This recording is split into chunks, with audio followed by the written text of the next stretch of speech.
decir que me encanta estar aquí en la Universidad Francisco Marroquín. Solo conocía su vertiente en Guatemala por Javier Fernández Lasqueti. Cuando le conocí era consejero de Sanidad. Yo estaba en Sanit, manejando Sanitas 18 años, o sea que conocí todo el mundo de Sanidad. Y conocí a Javier en su etapa de consejero de Sanidad y luego desapareció a Guatemala, a una universidad que no desconocía totalmente, Francisco Marroquín.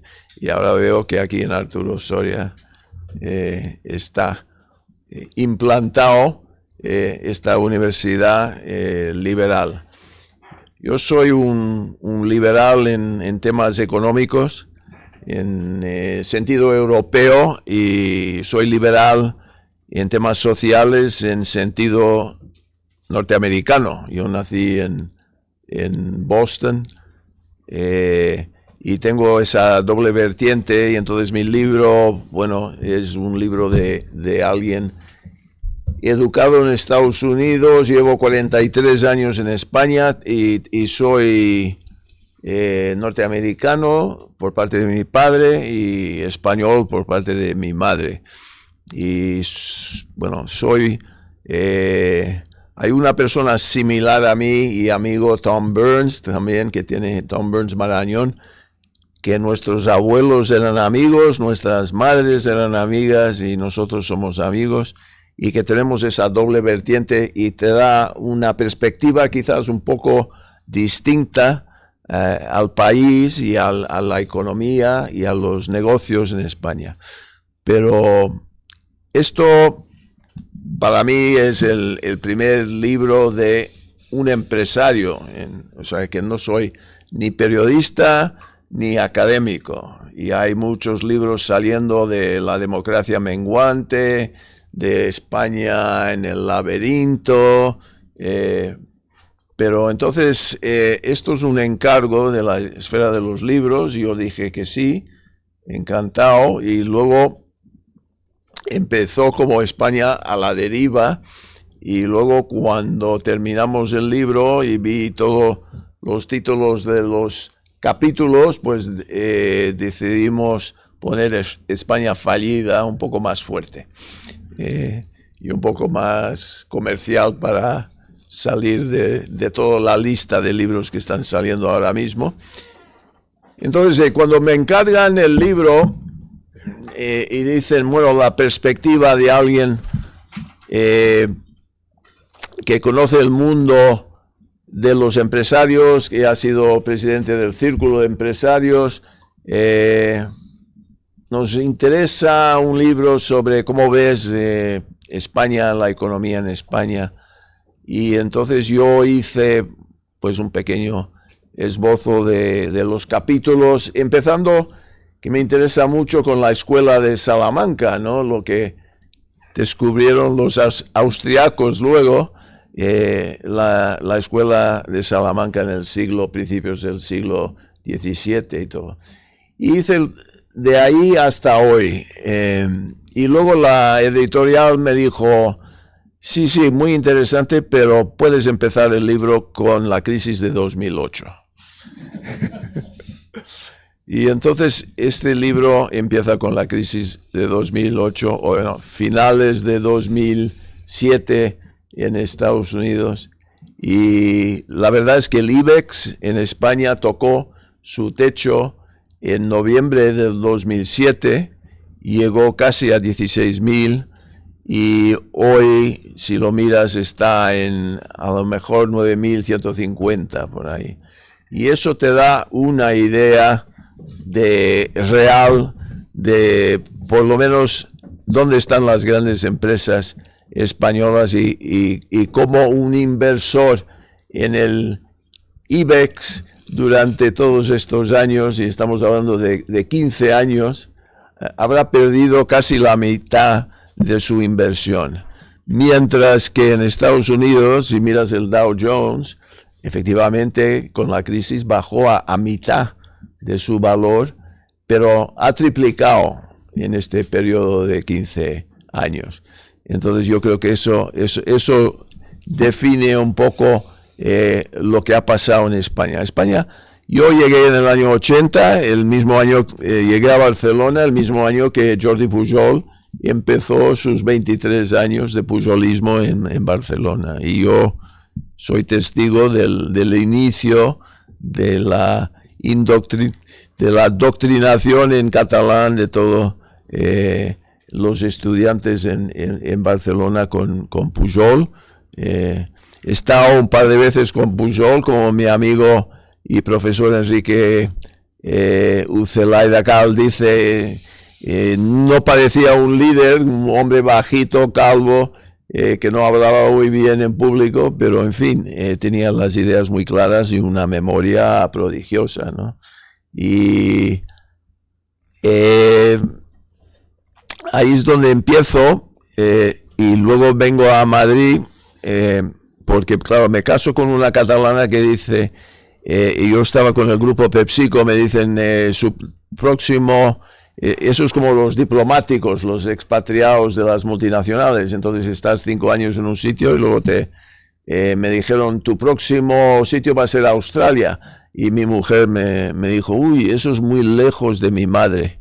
Y entonces tuve que quedarme en España y pasé a Schweppes aquí en Madrid, y de Schweppes luego salto a Sanitas, donde pasé, como mencioné, 18 años.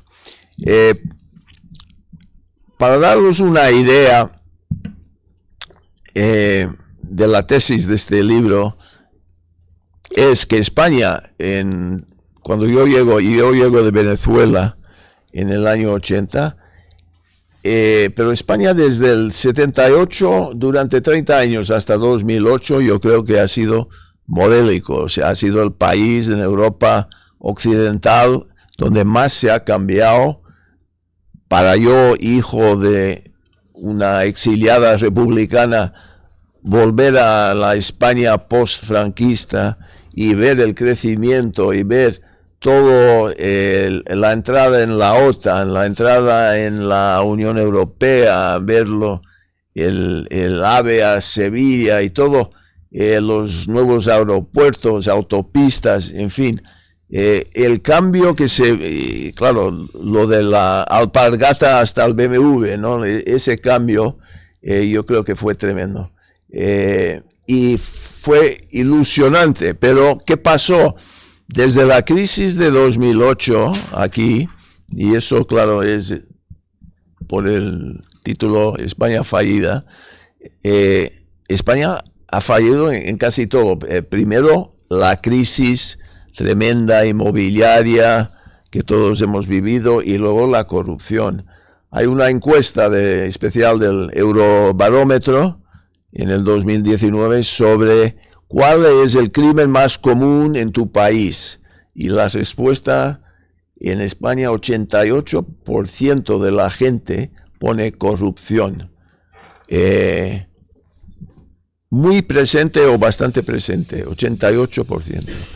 Y claro, la corrupción de la época esa, y sobre todo yo pongo el Wild East, no es el Wild West, es el Wild East, porque realmente hay más en Valencia que en cualquier otro sitio. Y luego toda esa crisis de las cajas de ahorros que son manejados no por profesionales, pero por políticos, dando dinero normalmente a promotores inmobiliarios de la zona, y Valencia es un buen ejemplo, y Terra Mítica, y el proyecto Coral en la zona maya en Yucatán, ahí gastaron millones, y Baja California gastaron cientos de millones, en fin, una cosa absolutamente tremenda que viene después. Y Zapatero, claro, ignora todo. Solbes defiende que todo va bien. Elena Salgado dice después de Solbes que hay brotes verdes y todo. Y claro, detrás el país está en, caída libre, la economía española. entra Mariano Rajoy con una promesa de bajar impuestos y ¿qué pasa? Tenemos Cristóbal Montoro que sube impuestos, que mete el impuesto 720 sobre cualquier activo que tienes en el extranjero, hay que declararlo, si no las multas son 150% de lo que pueden descubrir y no prescribe nunca. Y solo hay dos leyes en España que no prescriben nunca. La ley contra el terrorismo y el 720 de Cristóbal Montoro. Y menos mal que el Tribunal de Justicia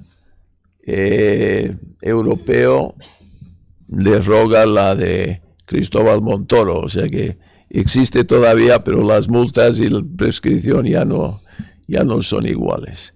Entonces soy bastante crítico de la época también de Mariano Rajoy, aunque Luis de Guindos hace un trabajo bastante bueno en salvar lo que es la banca, las cajas de ahorros y todo eso. O sea, eso.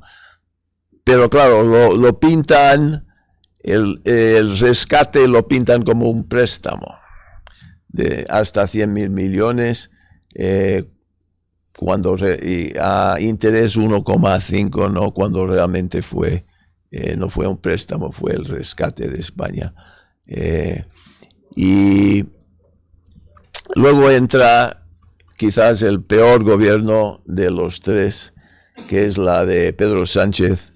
Y bueno, estamos ahora entrando en campaña y sabemos todos el tema de el pacto con independentistas, el pacto con los filoterroristas y la compra de votos en Mojácar, y en fin, todo las promesas de que él no iba a pactar nunca con Bildu, igual que no iba a pactar nunca con Podemos, y 24 horas después abraza a Podemos, o sea que sabemos.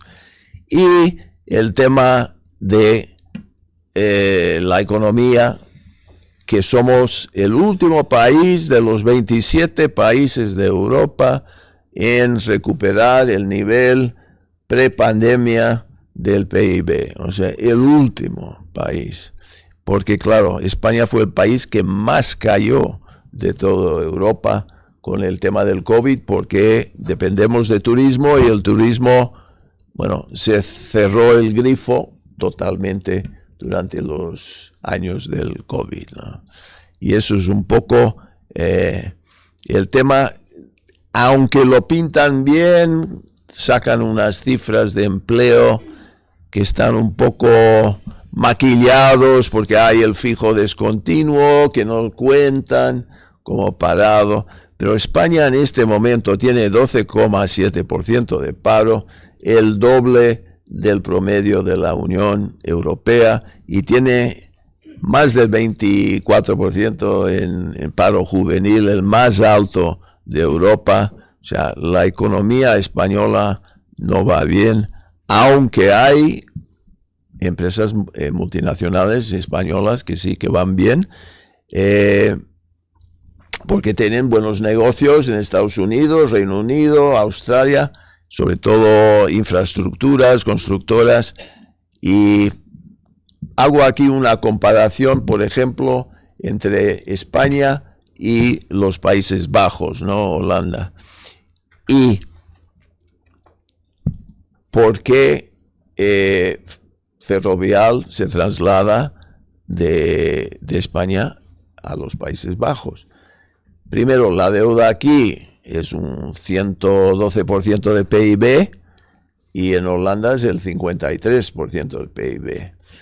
En Ámsterdam se consigue dinero, o sea, para Ferrovial necesitan, para sus grandes proyectos de infraestructura, mercado de capitales que les den dinero a un bajo precio. Pues el precio es más bajo en Ámsterdam que en Madrid. Claro, porque la deuda de país es mucho menor, aunque los dos están en el sistema euro y ninguno de los dos controla su moneda, ¿no? La otra cosa es seguridad jurídica. En España hay una gran inseguridad jurídica que nace en la época de Zapatero, cuando promete unas ayudas importantes para proyectos renovables, sobre todo proyectos de paneles solares y las huertas solares, y una ayuda de 40 años. Muchísima gente, y yo tengo un amigo, y lo menciono aquí, Rafa Benjumea, de los Benjumea de Sevilla, que tienen fincas ahí vacías, y ¡pum!, lo convierten en huertas solares, y me dijo, esto es la mejor inversión de mi vida, porque es absolutamente segura y me pagas 7% cada año para 40 años. Pero ¿qué pasa? Que Zapatero luego se da cuenta que no puede financiarlo y lo recorta los 40 años a 25 y empiezan los pleitos. Y España es el país número 1 del mundo con más pleitos en los organismos de mediación internacional. La del Banco Mundial y la de las Naciones Unidas son las dos más importantes. Pues no hay ningún otro país con más pleitos en este momento que España. ¿Por qué? Porque los inversores fueron engañados. Entraron con unas condiciones y durante el juego se cambió las condiciones. Y Mariano Rajoy recortó más las subvenciones esas. Y entonces, por eso, en este momento, Alemania tiene más paneles solares que España, con solo 60% del sol de España. Y eso es un poco. Y el tema nuclear... Ahora vamos. Entro porque muy poca gente conoce esto. Pero España era el líder europeo en la época de Franco en energía nuclear y centrales nucleares. Y iba por delante de Francia. ¿Y por qué? Porque España compraba los reactores de Westinghouse y General Electric, y De Gaulle en Francia no quería comprar el reactor americano. Él quería diseñar uno francés. Y entonces tardó más tiempo. Y entonces España adelantó a De Gaulle y Francia. Y era más caro. Y hoy podíamos estar completamente libre del gas de Argelia o gas de Rusia o gas licuado de Estados Unidos si hubiésemos ido por ese camino. Y el amigo Fernández Ordóñez os explicará todo eso, pero es una triste realidad que perdimos el tren de la energía nuclear en la época de Felipe González, cuando dijo moratoria nuclear, cuando ETA pegó unos tiros ahí al ingeniero Ryan y otro ingeniero en Lemoniz. Para concluir, solo quería leeros un trocito de la Constitución, que yo digo, la Constitución hay que modernizarla. Necesitamos, mira, la Constitución estaba muy bien, ¿no? Obviamente, después de un dictador, una Constitución es imprescindible si vas a ir a democracia. Pero esto es una Constitución que debajo de una tienda de campaña tienes que meter comunistas y franquistas, y todos tienen que firmarlo. Y entonces es una Constitución muy ambigua, muy poco precisa, y es muy de una época anterior de España, no es una Constitución moderna. Y yo critico muchísimo el tema de las listas cerradas, porque nadie sabe quién es su representante en la Cámara de Diputados. O sea, no tenemos el sistema americano, el sistema inglés, donde el fin de semana el político va a su oficina y recibe la gente de su zona, y tú puedes exponer tus problemas y él toma nota. O ella toma nota. No, y incluso pongo un ejemplo de Reino Unido, el Member of Parliament, que tiene su nombre y apellido e incluso tiene su puntuación en Google con un par de estrellas. O sea que puedes comparar el tuyo con el del vecino. Y en Estados Unidos van a Washington, pero yo que he trabajado un verano en Washington puedo decir que el viernes por la tarde hay un aeropuerto, National Airport, que está en el centro de Washington, que hay quejas de todo el mundo por el ruido de los aviones encima de Washington, pero no se cambia ese aeropuerto porque van corriendo todos los representantes y senadores el fin de semana al aeropuerto para volver a sus casas, los que viven fuera, para recibir a sus votantes en sus oficinas el fin de semana. Y tú sabes quién te representa. Y la lista cerrada es mal asunto porque hay un jefe que hace toda la lista y tú votas una lista. A lo mejor te gusta uno y no te gusta otro. Tienes que comprar toda la lista. Nunca hemos visto aquí lo que pasó con Boris Johnson en el Reino Unido, que su mismo partido dice, no, vamos a echar el líder, el primer ministro. Aquí no ves los socialistas echando a Pedro Sánchez, aunque seguro que más de la mitad les encantaría sacarle en este momento. No pueden, están todos en la lista. Entonces eso es el gran fallo para mí en la Constitución. Pero la Constitución es arcaico. Y cito artículo 130. Y esto es año 78. Los poderes políticos atenderán a la modernización y desarrollo de todos los sectores económicos y en particular de la agricultura, de la ganadería, de la pesca y de la artesanía, a fin de equipar el nivel de vida de todos los españoles. Con el mismo fin, se dispensará un tratamiento especial a las zonas de montaña. Y entonces yo saco, este mismo año de 78, yo estaba en Menlo Park, California, en la sombra de la Universidad de Stanford, donde estudié. Yo era consultor con Boston Consulting Group en aquel momento. Y entonces, una de las empresas punteras en el año 78 en lo que luego se llamó Silicon Valley era Intel. Y Intel sigue en microprocesadores, uno de los más grandes del mundo después de Taiwan Semiconductor de Taiwán, ¿no? Y abro la memoria de Intel del año 78 y dice, ahora mismo estamos desarrollando VLSIs, Very Large Semiconductors. Y claro, tú dices, en el 78, en California, están hablando de microprocesadores enormes, que es un poco el futuro, y en España están hablando de artesanía. Pues claro, que no nos sorprenda que la economía española está retrasada. En fin, hay obviamente soluciones que van por tres áreas y lo más importante, y en todas las encuestas en el círculo de empresarios siempre ha salido educación, educación, educación. Por eso me alegro estar aquí en una universidad de gente que está aprendiendo de Mises y de Hayek y de lo que necesitamos en cuanto a economía. Educación, educación y sobre todo formación en las nuevas tecnologías, porque hay más de 100.000 puestos vacantes.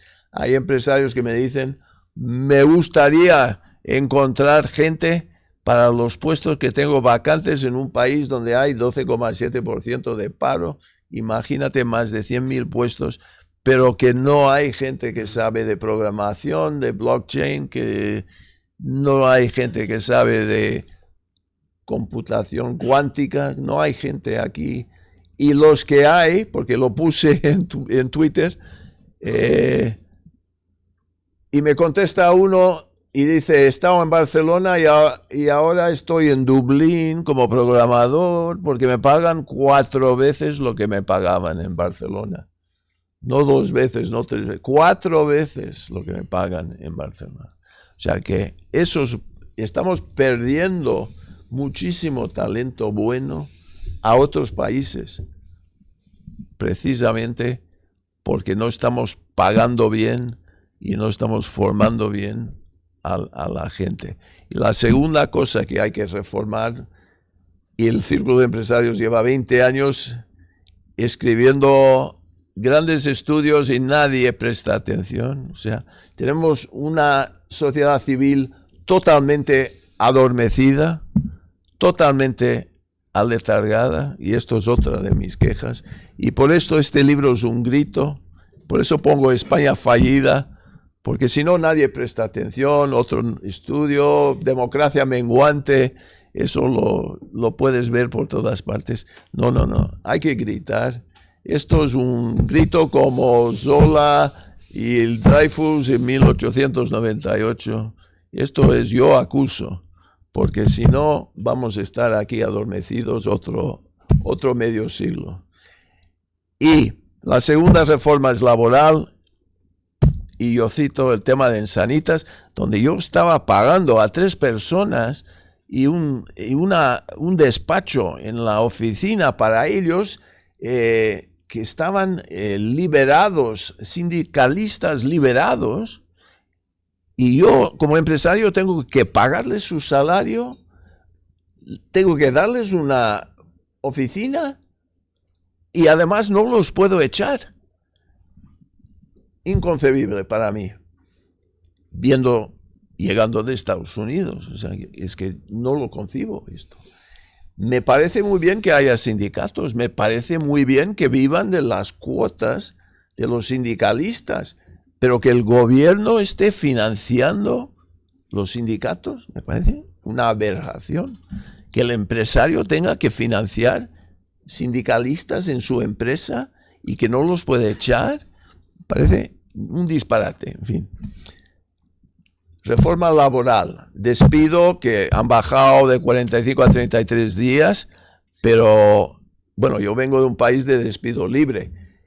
En sistema europeo el promedio sería 12 días. Estamos lejos de los 12 días. Yo aceptaría 12 días. Pero ahí, reforma laboral urgente. Y que el convenio de empresa, que lo consiguió Fátima Báñez, tenga prioridad sobre el convenio del sector, es muy importante también, porque hay empresas que no pueden ir pagando este salario mínimo que una ministra comunista de trabajo ha ido subiendo sin ton ni son, porque no refleja la realidad del mercado, ¿no?